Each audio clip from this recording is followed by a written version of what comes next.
उसके आंखों के आंसू इस बात के गवाह थे कि वो पल पल बिखर रहा है टुकड़ों में। लेकिन शायद उसके जज्बात का, उसके आंसू का कोई मोल नहीं था उस इंसान के लिए जो उसकी पूरी दुनिया बनकर कहीं किसी कोने में बैठा था। उसकी लग्जरी कार कोलाबा के एक हाई राइज बिल्डिंग के ग्राउंड पार्किंग में जाकर रुकी और वो अपना जैकेट को हाथ में थामे अपने पर्सनल एलिवेटर की तरफ चल पड़ा। उसने एलिवेटर के टॉप फ्लोर का बटन प्रेस किया और दीवार से टिक कर खड़ा हो गया। कुछ ही देर बाद वह टॉप फ्लोर पर पहुंच गया और फिर अपने कांपते हाथ से पेंटहाउस के लॉक पर नंबर पंच कर फ्लैट के अंदर आया। उसे समझ में नहीं आ रहा था कि क्या करे। ये कोई पहली बार नहीं था जब वो इस तरह से बेचैन था। वो 4 सालों से रोज इसी आग में जलता रहा था। लेकिन वो जब भी कोई शो करके आता तब वो खुद को और भी मजबूर पाता। किसी से मोहब्बत करने ऐसी सजा शायद ही किसी को मिली होगी। वो लड़खड़ाते हुए वो अपने बार में आया जहां रंग बिरंगी विदेशी गिलास सुंदर ढंग से सजी हुई थी।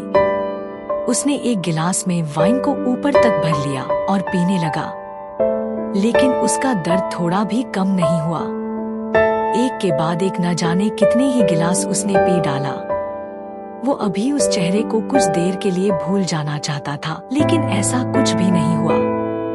वो समझ नहीं पा रहा था कि वो अपनी कामयाबी को सेलिब्रेट करे या फिर मोहब्बत में अपनी नाकामी को।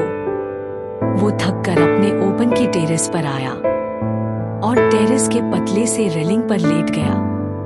उसे देखकर लग ही नहीं रहा था कि उसे अपनी जिंदगी का थोड़ा भी खौफ है। जहां लोग नीचे देखने से डरते थे, वहां वो बड़े ही आराम से पतले से रेलिंग पर बड़े ही आराम से लेटा आसमान को घूर रहा था, जैसे पूछ रहा हो अभी कितनी और आजमाइश लेना बाकी रह गया है। दूसरी तरफ ऑफिस में केशव नेक्स्ट शो का डील फाइनल कर रहा था। तभी उसका फोन घनघना उठा। उसने जैसे ही कॉल रिसीव किया, दूसरी तरफ से कार्तिक के असिस्टेंट रवि की घबराहट से भरी आवाज आई केशव सर। कार्तिक सर अकेले ही कहीं निकल गए हैं। केशव गहरी सांस भर दीवार पर टंगे घड़ी की तरफ देखते हुए बोला, ठीक है, मैं उसे देखता हूँ, तुम वहाँ मैनेज करो। Okay sir. बात कर केशव जैसे ही अपना मोबाइल पॉकेट में रखा कि उसका मोबाइल एक बार फिर से बज उठा। वो कार की चाबी उठाते हुए फ्लैश होता नाम देखा। जैसे ही उसकी नजर हेमा पर पड़ी, उसने तुरंत कॉल रिसीव कर अपने कान से लगाते हुए बोला, माँ आप बिल्कुल परेशान न हो, मैं कुछ देर में उसे आपके पास लेकर आता हूँ। हेमा जी घबराते हुए बोली, क्या तुम्हें पता है कि वो कहाँ है? केशव मन ही मन बुदबुद्या, और कहाँ होगा, हमेशा की तरह एक ही जगह। बस माँ आप डिनर तैयार करवाइए, मैं उसको लेकर आता हूँ। वो कॉल डिस्कनेक्ट कर मोबाइल को अपने पॉकेट में रखकर घर से निकल गया। कुछ देर बाद वो पेंटहाउस के दरवाजे के सामने खड़ा था, लेकिन वो जानता था कॉल बेल बजाने से कोई फायदा नहीं होगा। इसलिए वो पासवर्ड डालकर दरवाजा खोलकर अंदर आ गया। हमेशा की तरह वो सीधे पूल की तरफ गया। कार्तिक अब भी रेलिंग पर लेटा हुआ था। उसे वैसे देखकर केशव की भौहें तन गई। वो खुद से बड़बड़ाते हुए बोला, कब ये लड़का समझेगा, खुद को तकलीफ देने से कुछ हासिल नहीं होगा। ये सब कर कर वो सिर्फ अपने चाहने वाले को तकलीफ दे रहा है। तभी कार्तिक नींद में रेलिंग पर कसमसाया, जिसे देखते ही केशव दौड़ते हुए उसके पास आया और उसका हाथ पकड़कर खींचते हुए चीखा, कार्तिक गहरी नींद में था। आवाज सुनकर वो अपनी बोझिल आंखों को बड़ी मुश्किल से खोलकर देखा। अपने सामने केशव को देखते हुए वो गुस्से से उसे धक्का देते हुए बोला, तू फिर से यहाँ आ गया। तुझे पता है ना, मुझे अभी किसी से बात नहीं करनी, फिर भी तू आ गया। हाँ फिर भी, क्योंकि तू पागल हो गया है। ऐसे कौन सोता है? अभी गिर जाते तो? केशव चीखते हुए बोला। कार्तिक बेपरवाही से बोला, तो क्या हो जाता? कम से कम इस जिल्लत भरी जिंदगी से मुक्ति तो मिल जाती। लेकिन तुझसे तो मेरी रुचि नहीं देखी जाती है ना?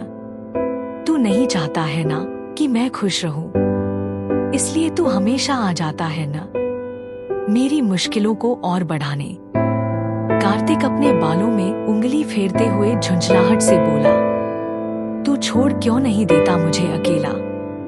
कार्तिक की बातें केशव का सब्र एक बार फिर से तोड़ गया। वो गुस्से से दांत पीसते हुए बोला, तेरा पूरा दिमाग खराब हो गया है। खुद के बारे में नहीं सोच सकता है तो मत सोच। तबाह करता रह खुद को उस बेवफा के याद में जो अभी किसी और के बाहों में सो रही होगी। इतना सुनते ही कार्तिक अपना आपा खोते हुए केशव का गला पकड़ लिया और अपनी लाल लाल आंखों से उसके आंखों में देखते हुए बोला, वो सिर्फ मेरी थी और मेरी ही रहेगी। कोई और उसे छू नहीं सकता। केशव उसके गुस्से से भरे आंखों में देखते हुए बोला, कितना खुद को समझाएगा? छोड़ देना जिद, किसी और का नहीं तो कम से कम माँ का तो ख्याल कर जो तेरे इंतजार में कब से बैठी है। चल जल्दी।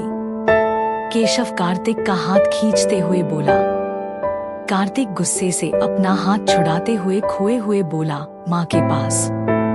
हाँ, माँ के पास। तू बता, इन सब चीजों में उनका क्या कसूर है? तू उन्हें क्यों सजा दे रहा है?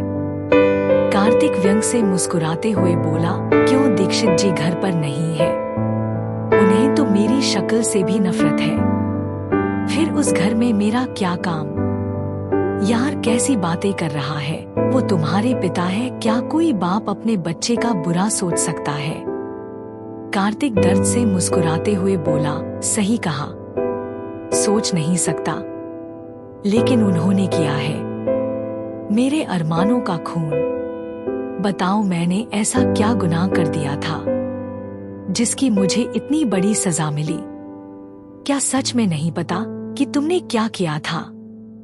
केशव कार्तिक की आंखों में देखते हुए बोला। कार्तिक लड़खड़ाते हुए बोला, तो क्या प्यार करना गुनाह था? क्या इसके लिए भी मुझे उनकी इजाजत चाहिए थी? यदि दिल पर जोर चलता तो क्या आज मैं इस तरह टुकड़ों टुकड़ों में जी रहा होता? केशव घड़ी देखते हुए बोला, चलो ठीक है, हम इसके बारे में बाद में बातें करेंगे। अभी तू चल मेरे साथ, माँ इंतजार रही है। कार्तिक खामोशी से लड़खड़ाते हुए वॉशरूम की तरह बढ़ गया। कुछ देर के बाद वो शावर लेकर निकला। अब तक उसका नशा कुछ कम हो चुका था। वो ड्रेसअप होकर केशव के साथ निकल पड़ा। कार जुहू के एक बड़े से ऑटोमेटिक गेट से होते हुए बहुत ही खूबसूरत बंगले के अंदर पोर्टिको में आकर रुकी। उस घर के बड़े बड़े गुंबद ये बताने को काफी थे कि ये घर किसी आम इंसान का घर नहीं है। और आगे की कहानी सुनने के लिए लाइक और सब्सक्राइब करें। धन्यवाद।